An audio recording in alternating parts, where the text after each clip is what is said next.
Buenas noches, mi nombre es Natalia Sánchez y yo voy a hablar sobre los aspectos etiológicos del mosaico severo de la papa que es causado por el virus Y de la papa o PBY.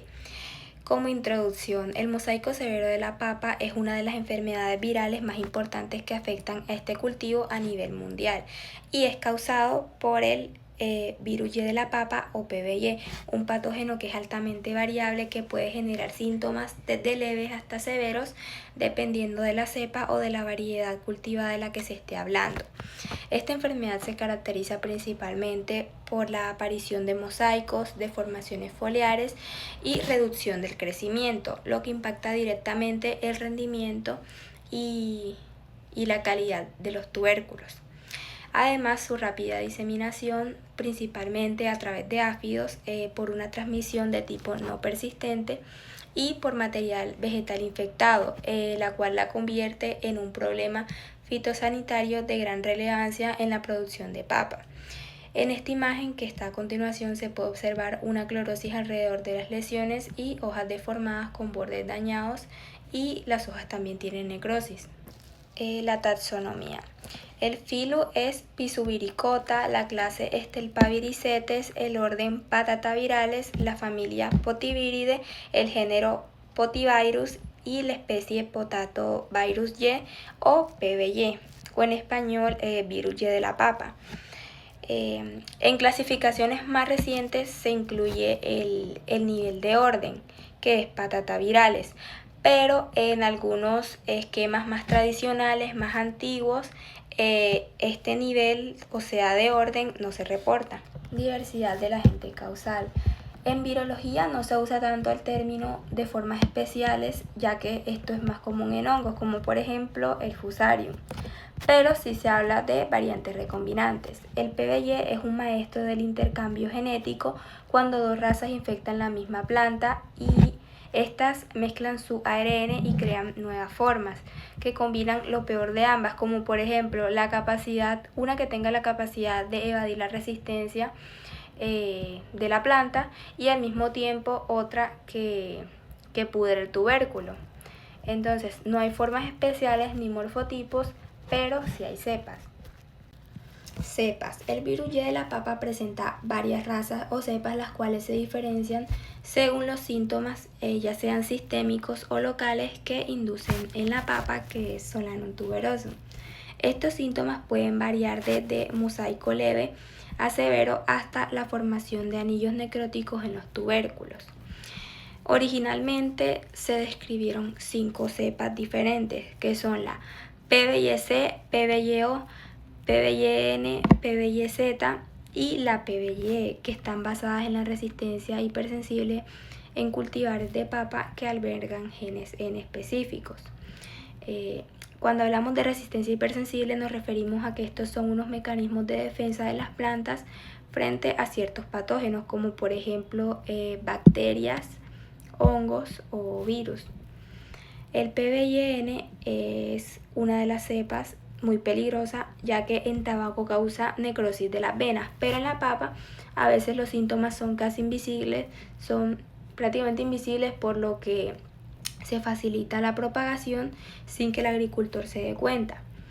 El PBY-NTN, esta es una variante que causa el PTNRD, que es la enfermedad de los anillos necróticos en el tubérculo.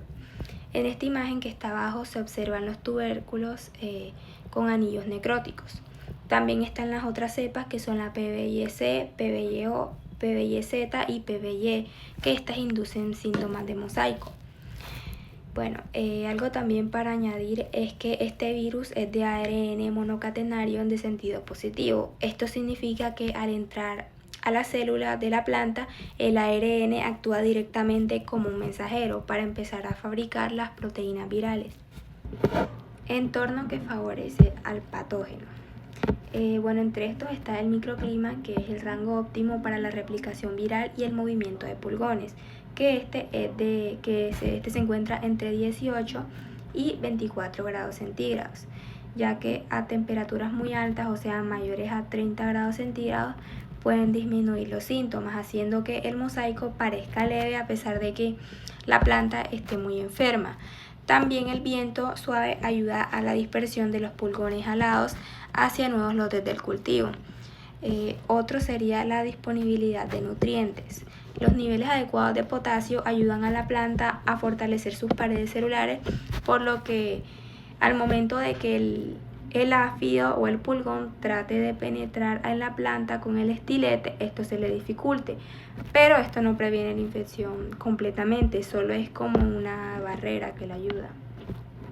Plantas hospedantes alternas. El virus no solo vive en la papa, hay momentos en los que no hay cultivo de papa, entonces la etiología del mosaico severo, de la enfermedad, incluye refugios donde el virus sobrevive en otros cultivos cuando no encuentra cultivo de papa, como por ejemplo en hierba mora, en el chamico, en el tomate, en el pimiento o en el tabaco.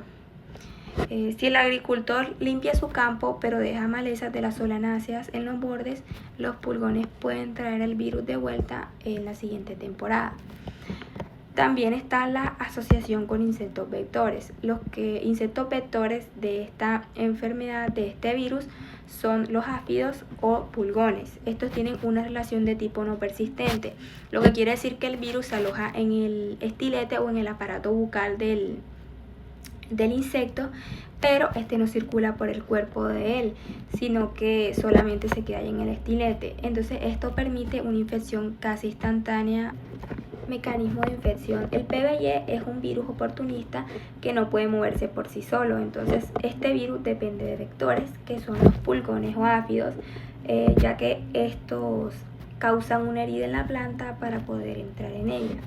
Hay dos tipos de inóculos, el inóculo activo y el inóculo pasivo. El inóculo activo se encuentra en el estilete de más de 50 especies de pulgones, como por ejemplo la especie de Mysus persicae, que es la que coloqué en la imagen que está abajo. La transmisión es no persistente, lo que significa que el virus se pega o se adhiere en el aparato bucal del pulgón en segundos y este transmite de inmediato la enfermedad a la siguiente planta. También está el inóculo pasivo. Este se localiza en los tubérculos infectados de temporadas anteriores o en restos de cosecha o en malezas hospederas, como por ejemplo el chamico o la mora negra. En la imagen de abajo se observa un tubérculo infectado que tiene unos anillos necróticos. Ciclo infectivo del PBY. El PBY sigue un ciclo policíclico, lo que significa que el virus puede completar múltiples rondas de infección dentro de la misma temporada del cultivo, gracias a la acción de los pulgones. Este ciclo se compone por 4 etapas. La primera son los mecanismos de transmisión e inicio de la infección. Aquí esta etapa es cuando el virus inicia su ciclo en un nuevo hospedero. Principalmente este se da por medio de 3 vías.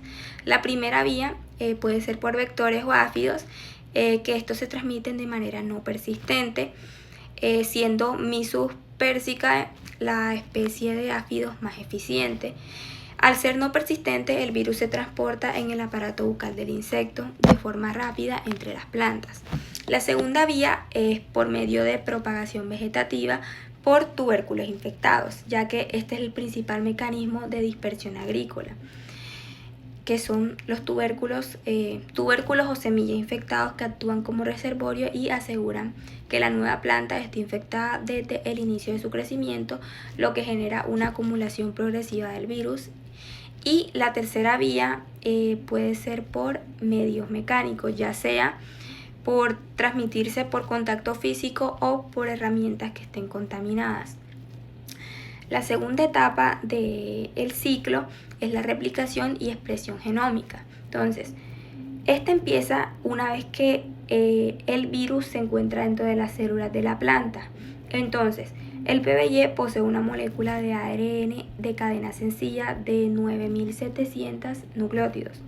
En sus extremos presenta una proteína BPG en el extremo 5' y una cola de polía en el extremo 3'.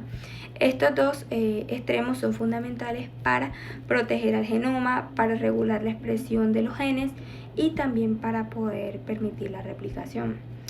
El genoma se traduce en una única poliproteína, la cual es procesada por 3 proteasas virales, las cuales son P1, HCPRO y NLA. para dar origen a 10 proteínas funcionales, que entre las cuales se incluye la proteína de la cápside. La tercera etapa del ciclo es el movimiento sistémico y distribución. El virus no permanece localizado en un punto de entrada, sino que este se va moviendo por toda la planta. Entonces, el PBY realiza un movimiento sistémico donde el genoma viral se desplaza a través de los tejidos de la planta hasta llegar a los tubérculos. En el caso de la papa, el virus se distribuye en todo el tubérculo, pero alcanza su mayor concentración en los ápices y en la base de los brotes. También puede encontrarse en la cáscara y en las yemas que están latentes. La cuarta y la última etapa, que son los efectos y salida del ciclo. En este, la infección interrumpe el desarrollo normal de la planta, causando síntomas como mosaicos, rugosidad foliar, enanismo y necrosis en los tubérculos. El ciclo se completa cuando los áfidos adquieren el virus de una planta, ya sea que la planta esté infectada, o también cuando los tubérculos de esta planta se usan como semillas para la siguiente temporada. Y aquí en este momento es donde se reinicia el proceso, se reinicia el ciclo. Ahora voy a hablar de la tipificación de los síntomas. Los síntomas de la infección cambian en función de la variedad de la papa, la edad de la planta o de las condiciones ambientales. En las láminas de la hoja aparecen unos patrones en forma de mosaico que se tornan de tonos amarillos, que luego se van cambiando a un verde oscuro, y poco a poco estos van adquiriendo un aspecto moteado y se va deformando la hoja. Sobre las venas y los brotes de las hojas emergen unas líneas de color marrón que luego se van oscureciendo y se van poniendo negras. También están marcas circulares que son de tejido de muerte. Los brotes y las flores dejan de desarrollarse, y también los tubérculos de la planta infectada son pequeños en comparación del tamaño normal de una papa, y puede mostrar anillos necróticos en la cáscara de la papa. Tipificación de signos. Los virus no producen signos visibles a simple vista debido a que estos son parásitos intracelulares submicroscópicos. Entonces es imposible ver al virus así, o sea, a simple vista. Lo que nosotros vemos son los síntomas, que es la reacción de la planta. Entonces, para ver el patógeno, lo que tenemos que hacer es microscopía electrónica, usar un microscopio electrónica, y al usar esta lo que podemos observar son partículas virales que tienen una forma de filamentos flexibles que miden de longitud aproximadamente entre 730 y 740 nanómetros y de diámetro aproximadamente 12 nanómetros. Ahora la interacción con otros microorganismos. Las interacciones pueden ser benéficas o antagonistas. Entonces, las benéficas, estas son las que favorecen una mayor severidad de la enfermedad. Entonces, el primer ejemplo es Pectobacterium. Este ejemplo lo coloqué ya que las plantas debilitadas por PBY son más susceptibles a pudriciones bacterianas en tallos y tubérculos, que estos aceleran la muerte de la planta. Otro ejemplo es la Buchnera pidícola, que esta influye en la salud y la reproducción del pulgón, lo que puede aumentar indirectamente la eficiencia de la transmisión viral. Y los antagonistas, que son microorganismos que podrían regular el avance de la enfermedad, aquí están incluidas las bacterias promotoras de crecimiento, como por ejemplo bacterias como Bacillus subtilis y Pseudomonas florens, que estas son las que colonizan las raíces y activan como un estado de alerta en toda la planta. Entonces, cuando la planta está preestimulada por estas bacterias, produce unos niveles más altos de ácido salicílico y proteínas de defensa, lo que hace que la planta limite su replicación, la replicación del virus. También están los hongos micorrízicos arbusculares, que son hongos del género Clomus, que ayudan a la planta a absorber mejor el fósforo y el zinc. Entonces, una planta bien nutrida tiene paredes celulares más gruesas, lo que le permite a la planta mejorar la tolerancia de la carga viral y no colapse. Ya para finalizar voy a hablar de las técnicas de diagnóstico. Entonces, para diagnosticar el PBY con precisión no basta solamente con la observación visual, ya que esta enfermedad se puede confundir con deficiencias nutricionales o con estrés hídrico. Entonces, se requieren técnicas de laboratorio que detecten ya sea las proteínas del virus o el material genético de este. Entonces, la primera técnica sería la inmunocromatografía, que es la tecnología de las tiras de diagnóstico rápido. Entonces, este es muy útil para los inspectores de campo que necesitan decidir en el momento si una planta con mosaico, o sea, con el síntoma, debe ser eliminada. Entonces, si la tira da positivo, esto significa que la infección es alta. Otro método, el segundo del que voy a hablar, es la ELISA, de la variante DAS-ELISA. Esta se basa en la afinidad antígeno-anticuerpo. El uso de DAS-ELISA aumenta la especificidad al usar dos cepas de anticuerpos como para agarrar o atrapar el virus. Entonces, aunque es excelente para detectar el virus en follaje con síntomas claros, puede presentar falsos negativos en tubérculos recién cosechados debido a que estos tienen una baja concentración viral o también a la distribución desigual del virus en el tubérculo. Otro método es el RT-PCR o transcripción inversa y reacción en cadena de la polimerasa.